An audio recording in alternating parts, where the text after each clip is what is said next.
Assalamualaikum warahmatullahi wabarakatuh. Perkenalkan, saya Dr. Rina Afriani, Kepala UPTD Puskesmas Lamno. Di sini saya akan menjelaskan sedikit mengenai stunting yang merupakan kondisi kurangnya gizi kronis pada anak yang diakibatkan oleh kekurangan asupan nutrisi, kemudian asupan nutrisi selama ibu hamil, kemudian lingkungan dan sanitasi. Alhamdulillah, angka stunting di Kabupaten Aceh Jaya sudah berkurang dari 2021 yang angka stunting mencapai 23% menjadi 19% pada saat ini.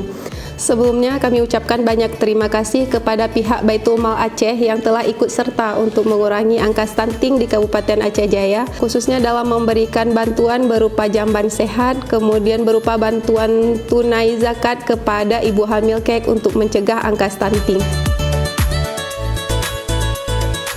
Assalamualaikum warahmatullahi wabarakatuh. Nalun Wahadisa, tinggal di Pantai Sermen, Aceh Jaya. Lun salah siro penerima bantuan jamban sehat dan stunting dari Baitul Mal Aceh. Terima kasih ucapkan kepada Muzaki Baitul Mal Aceh.